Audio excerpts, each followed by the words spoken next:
Bonjour, et bien enfin, voilà, je vais vous présenter quelques petites capsules de bien-être, ou bulles de bien-être, comme vous voulez. Pendant mon absence, vous aurez la possibilité de faire peut-être un seul exercice, donc il y aura plusieurs petites bulles de bien-être, avec un seul exercice, mais dans chaque exercice, on va essayer de solliciter un maximum de muscles. Alors dans le premier exercice, je vais le montrer, on ne va pas le faire pendant 1 heure, mais vous pourrez adopter votre travail en fonction de votre temps. Ça pourrait être faire une seule fois l'exercice, même en vous brossant les dents. Par exemple, cet exercice qui va solliciter tout votre corps, vos jambes, vos abdos, vos fessiers, le fait de redresser la colonne vertébrale et la nuque. Eh bien, vous allez réactiver la circulation dans vos jambes. Vous allez prendre une autre respiration. Je vais vous montrer comment respirer dans cet exercice. Il est très simple, vous êtes simplement debout, vous pressez vos pieds sur le sol. On essaie de mettre un maximum de poids sur le sol, pressé, et je vais essayer de pousser sur le sommet de la tête. Déjà là, toute ma musculature va se gainer. Et puis pour avoir un étirement de la nuque, je vais faire un peu comme si je voulais, vous voyez, le profil, pousser derrière ma tête, comme si je devais m'appuyer sur un mur. Je pousse un peu à l'arrière, et dans la respiration, je vais souffler. En soufflant, je vous parle souvent du tube de dentifrice qu'on enroule, et bien on va contracter son périnée, on va remonter comme si on enroulait un tube, et on remonte, on descend le diaphragme dans le souffle. Et dans l'inspire, je continue à presser les pieds, je continue à presser ma tête et à pousser derrière ma tête. Et dans l'inspire, je fais descendre mon diaphragme et mon ventre peut se gonfler un peu. D'accord? Donc la respiration, ça va être une respiration diaphragmatique, c'est-à-dire que c'est une respiration qu'on devrait avoir naturellement, mais souvent on utilise une respiration paradoxale. Ça veut dire que on n'est pas vraiment en oxygénation. On va surtout prendre la force quand on inspire. On va inspirer par le ventre peut-être, mais surtout par les poumons. Et puis quand on va expirer, on ne va jamais vider complètement le bol pulmonaire, c'est bien qu'on a toujours des toxines. Et puis on s'encrasse un peu. Donc on va changer, on va en profiter d'essayer de modifier ce sens de respiration qui nous a été peut-être conditionné dès nos 3 ans, 6 ans. En étant à l'école, il faut être bien, il faut rentrer le ventre. Voilà, donc on va changer. Vous pressez vos pieds, vous poussez sur le sommet de la tête, on recule un peu comme si on rentrait un peu le menton, et puis je vais souffler. Et là je monte, mon périnée, mon ventre jusqu'au niveau du diaphragme que je sens qui descend. Et j'inspire. Et mon diaphragme descend et mon ventre peut s'arrondir. Allez, on y va, on pousse vers le haut, on presse les pieds, on inspire, on enroule, on descend le diaphragme. Voilà, c'est un travail d'opposition. On inspire et on cherche les poumons. Vous avez bien compris que lorsqu'on souffle, le diaphragme descend, il va venir pousser les entrailles, les intestins, la vessie dans la colonne vertébrale. Ça descend. Quand j'inspire, c'est au contraire la colonne qui va presser sur les viscères, les intestins, la vessie, l'utérus, la prostate. Et puis on va prendre vraiment de l'air dans nos poumons. Et cette respiration va vous permettre vraiment d'oxygéner, mais d'avoir une meilleure mobilité à l'intérieur de vos intestins, avoir une meilleure oxygénation pour le cœur, pour la peau, pour tout, c'est bien meilleur. Et pour le moral, déjà le fait d'avoir une position bien droite, ça va influer sur mon moral, sur mes émotions. Voilà, donc je presse. Ensuite, je peux avancer un pied devant. Et là, je vais prendre tout le poids, donc les jambes, vous n'êtes pas obligé de faire une grande ouverture, simplement on ouvre un petit peu, et je me grandis. Et je pense à pousser derrière.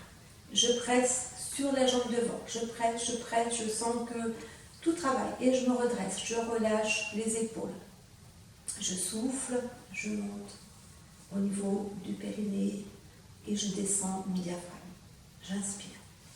Je continue en presse encore un peu plus fort. Allez, je mets encore un peu plus d'étirement dans toute ma colonne, dans tout mon ventre.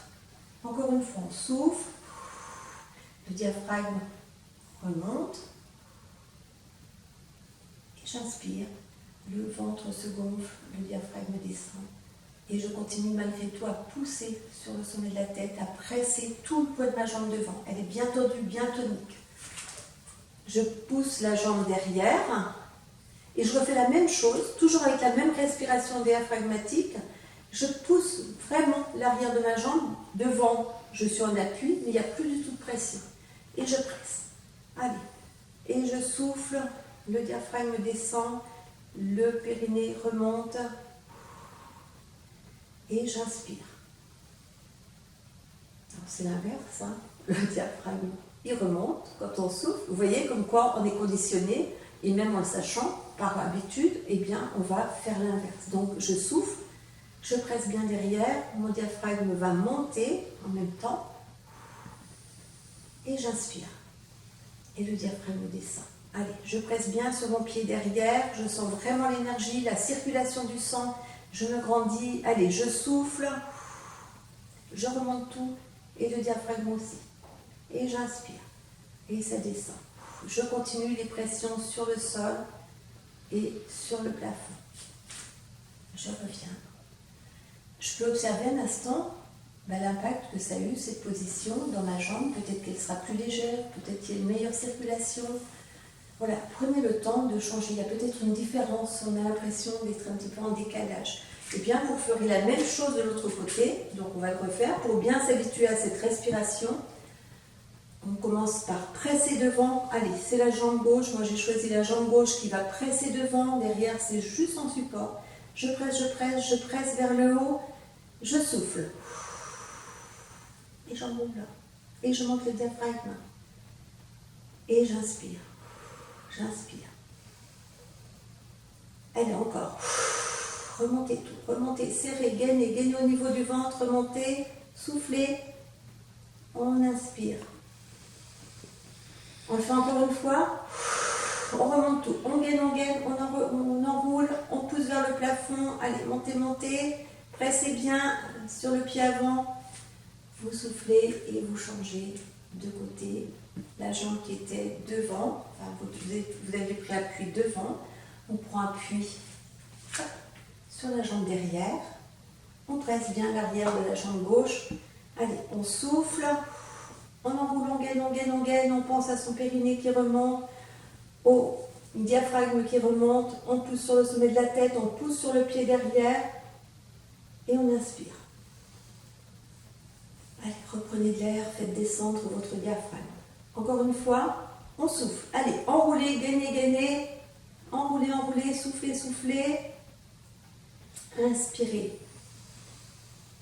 Allez, on presse, on est vers le sommet de la tête. Et puis on replace les deux pieds. Et on observe. Et si vous avez fait seulement ce mouvement, en vous brossant les dents, avant ou après, ça peut être 5 minutes, vous avez travaillé tout votre corps, vous avez travaillé votre respiration et vous devez être en pleine forme. N'oubliez pas qu'au niveau de la médecine, on préconise de faire des activités physiques, de bouger, parce que c'est un garant d'une meilleure santé. Et en plus, en sachant, connaissant ma position, c'est-à-dire si je suis bien redressée, eh bien il y aura une influence sur mes émotions, ma façon d'aborder la vie. Alors que donc là je suis en position d'ouverture, je peux sourire en plus, ou si je suis repliée sur mes problèmes, eh bien je suis en fermeture et automatiquement on a ce qu'on appelle des fascias qui se connectent là au niveau du cervelet. C'est là que vous avez aussi le transgénérationnel ou l'épigénétique. Eh bien ces fascias vont se développer, mais en fait vont être contractés. Ils n'iront pas jusqu'au bout et vous allez développer plein de douleurs. Et en plus, vous aurez toujours l'impression que rien ne va, parce que si je suis fermée, en fermeture, j'ai mes fascias qui se rétrécissent. N'oubliez pas que les fascias, ce n'est pas comme les muscles, on peut les étirer, les muscles, on peut les rétrécir. Les fascias, ils se déplacent, et quand ça ne va pas, ils cherchent une compensation ailleurs, d'où l'origine de bien des problèmes qui peuvent être résolus en prenant conscience de sa position et de sa respiration. À la prochaine bulle.